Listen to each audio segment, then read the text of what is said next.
Bom dia, pessoal. Meu nome é Gabriel de França, matrícula 242023659. Bom dia, meu nome é Samuel, minha matrícula é 2422603. Bom dia, meu nome é João Marcelo e minha matrícula é 2420-02-560.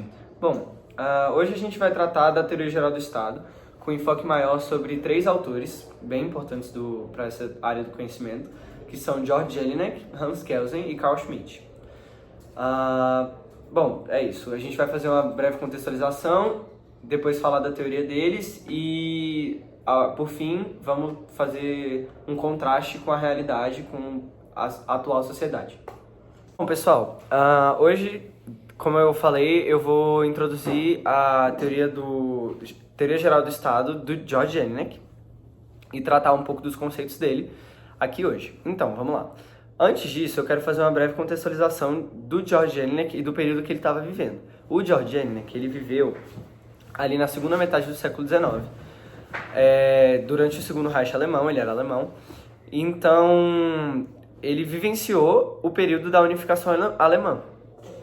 A unificação alemã ela foi um período muito conservador em relação à Revolução Francesa e ao republicanismo francês. Porque o que acontece? Diferentemente, o Jelinek, na verdade, ele nega aquele ideal jacobino de que todo poder emana do povo. Na verdade, para ele, ao contrário do que diz o ideal jacobino e a teoria do poder constituinte do Abate Sieyès, ele fala o quê? Ele retira essa centralidade do povo e coloca ele como um dos 3 elementos constitutivos do Estado. Então ele coloca o povo ao lado do poder ou soberania e do território. Então essa centralidade ela é retirada do povo. Ok. Aí, nesse ponto, é importante a gente fazer uma pequena diferenciação sobre o conceito de povo e de população do George Jelinek. Vamos lá.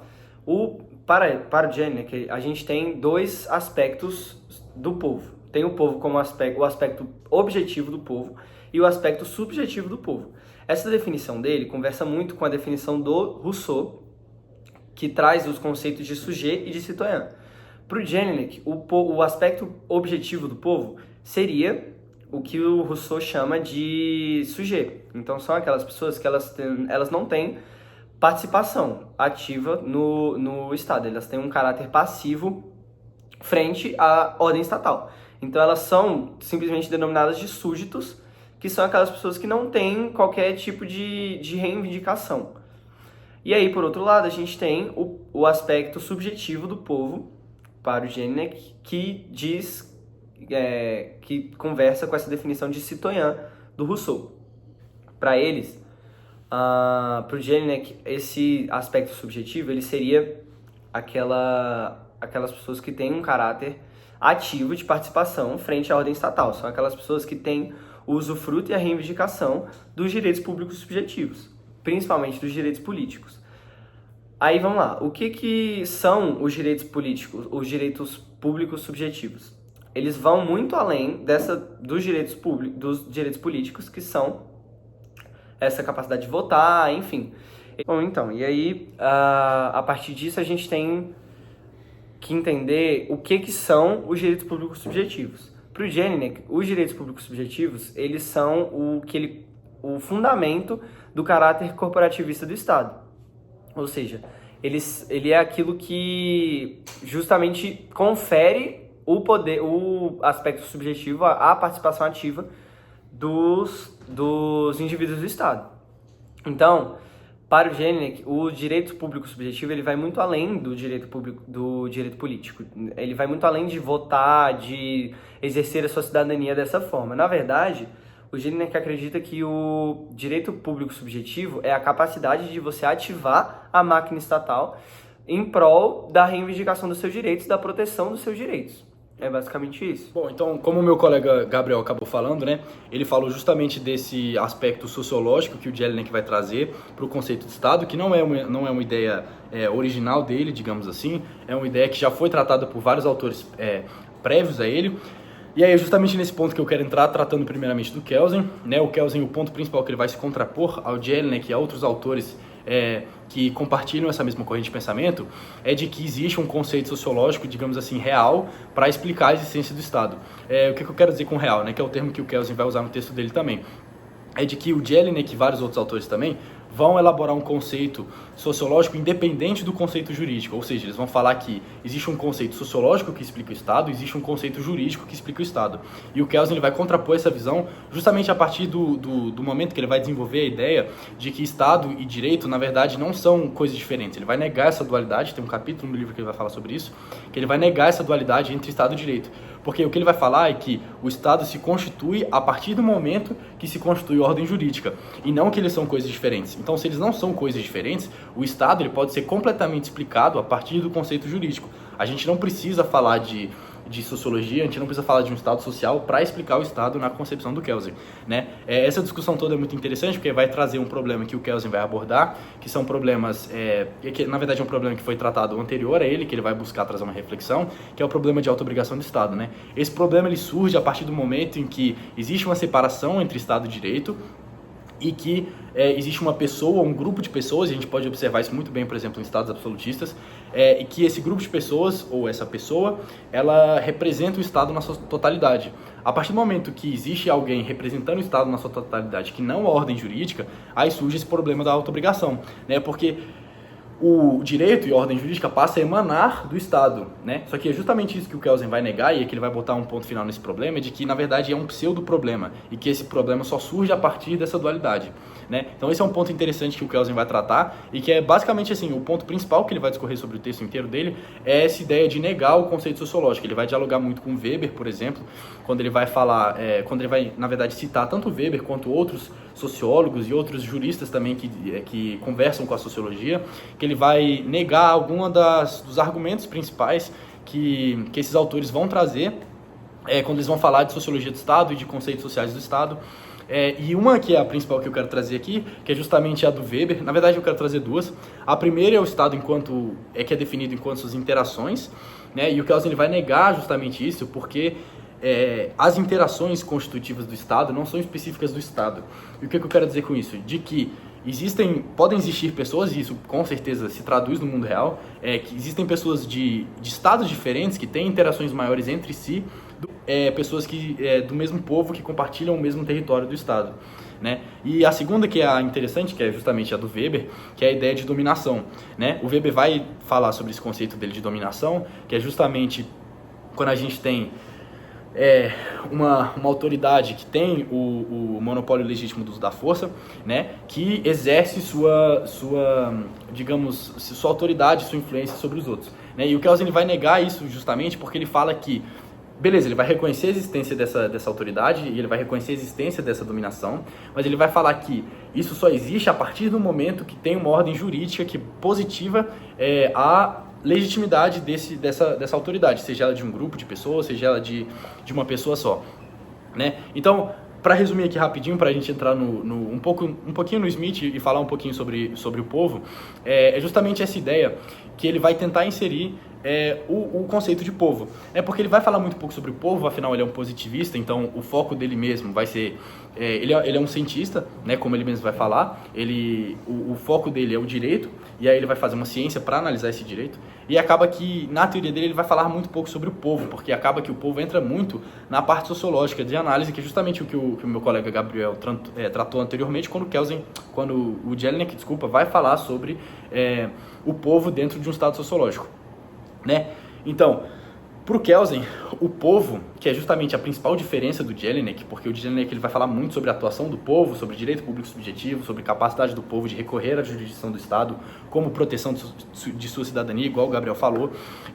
Só que o ponto aqui é que o Kelsen ele vai falar que o povo ele só tem essa autoridade não, ele só tem, digamos assim, essa pretensão de recorrência ou pretensão de cidadania, de poder, de exercício de direitos a partir do momento que tem uma ordem normativa que tá normatizando o seu comportamento, né? E aí esse é o ponto principal de contraste com o Smith, né? Porque o Smith ele vai criticar duramente o positivismo, né? O Smith ele é um decisionista muito forte e ele vai até inclusive se afastar bastante dessa teoria do Estado. Ele vai muito para uma teoria da Constituição. Na verdade, ele vai elaborar a teoria dele de Constituição como decisão política fundamental, e ele vai falar que na verdade o povo é soberano, né? Ele vai resgatar aquela teoria do poder constituinte, que é do Abbé-Sieyès, lá do século XVIII, e ele vai falar dessa ideia de soberania do povo, não enquanto, não, digamos assim, somente subordinado à ordem jurídica, mas ele vai falar do poder do povo em criar essa ordem jurídica e criar um Estado. E esse é o ponto principal do Smith, que vai se contrapor ao Kelsen, né? O Smith ele vai dar muito protagonismo, digamos assim, ao povo,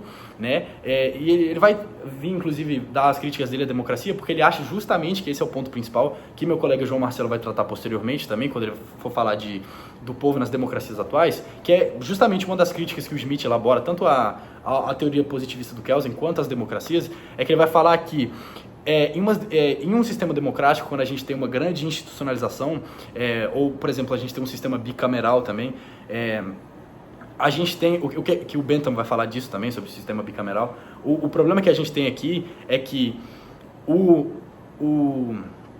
povo ele acaba que ele vai ter sua soberania diminuída, justamente porque ele vai ter pouca atuação direta na participação, devido à grande quantidade de institucionalização que vai desviar justamente a atuação de soberania do povo. Eu vou passar agora a palavra para o João Marcelo, que ele vai elaborar um pouquinho, vai tentar aplicar um pouquinho desses conceitos na prática e tratar um pouco de como o povo atua nas democracias atuais e se ele é realmente soberano. Então, analisando as três principais teorias do Estado, tanto de Kelsen, Jelinek e Schmitt, temos uma análise que o povo não é o principal fator do Estado, apenas aquele que estaria dentro daquele contexto de uma democracia, de uma república, de uma monarquia.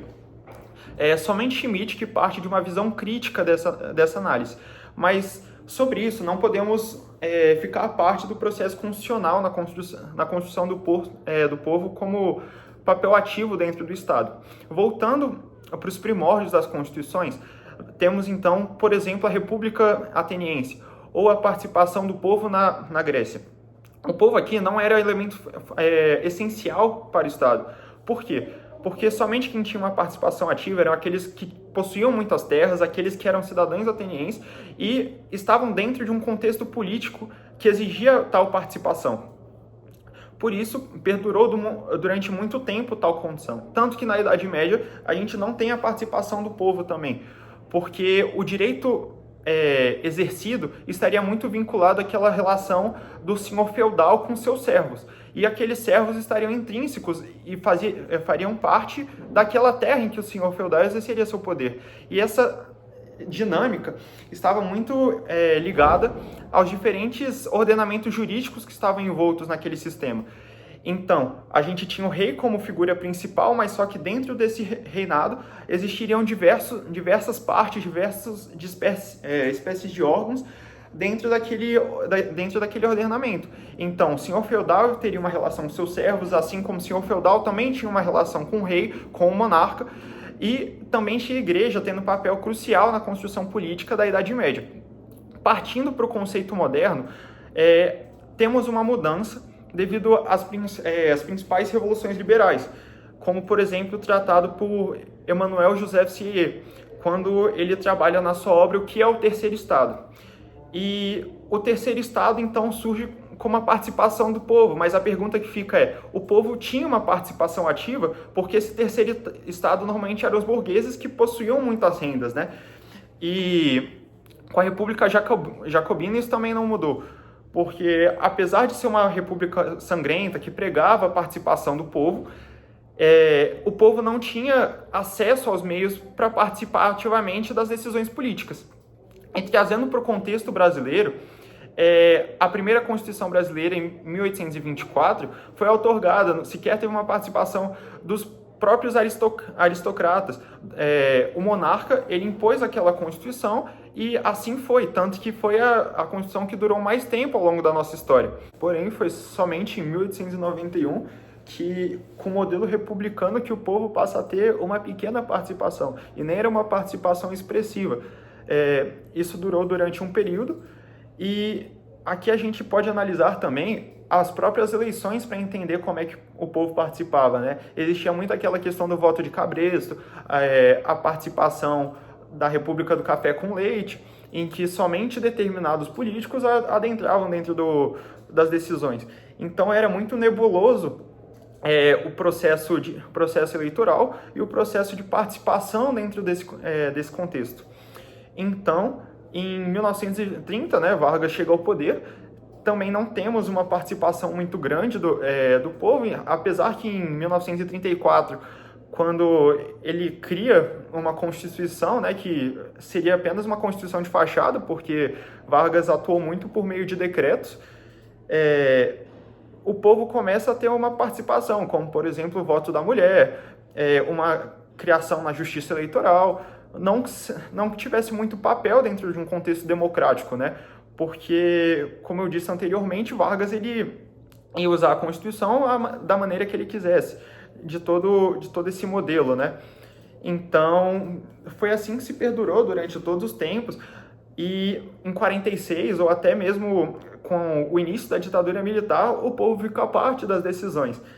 E retomando, fazendo uma contextualização de tudo isso que aconteceu, em 1988 temos a promulgação da nossa Constituição, conhecida como uma Constituição Cidadã. Porém, se a gente fizer uma análise minuciosa, a gente vê que essa Constituição partiu muito de um modelo corporativista, em que cada grupo de poder e de influência usufruiu da Constituição a modo de garantir seus direitos, né? Então, falar que o povo, como previsto na Constituição de 1934, que todo o poder emanava do povo e seguiu assim durante até a nossa atual Constituição, seria muito errôneo, porque esse poder não emana do povo, emana só de uma pequena parcela de uma população que é dotada de diversos meios que consegue adentrar dentro de um contexto político, de participação política, como, por exemplo, é tratado muito bem na obra da Constituição Simbólica do nosso ilustríssimo professor Marcelo Neves, em que ele vai discorrer que, com o desenvolvimento da democracia e as diversidades que foram surgem uma força política que cria aparatos normativos que não têm capacidade de serem concretizados dentro de um contexto atual de Estado. Então, como aqueles autores, Kelsen e Jelinek, surgem debatendo sobre a questão do povo como a parte do poder, o povo realmente está a parte do poder. Até os dias atuais não há uma participação efetiva dessa parcela da população, e grande parcela da população, nas decisões políticas. Como, por exemplo, podemos citar o exemplo do IOF, uma decisão recente. O IOF era o imposto que ia atacar principalmente as camadas mais altas da sociedade. Após poucos momentos depois da lei ser publicada, o nosso ministro da Fazenda voltou atrás com a decisão. Ou seja, a lei ela vai funcionar ainda como uma balança entre aqueles que detêm os meios para participar e aqueles que não detêm os meios para participar, colocando alguns em uma posição de sobre-cidadãos e outros em uma posição de subcidadãos. Então, o povo ainda não tem esse papel ativo e cabe a nós lutarmos cada vez mais para que o povo alcance esse papel. A apresentação, a gente gostaria de agradecer e é isso. Forte abraço. Tchau.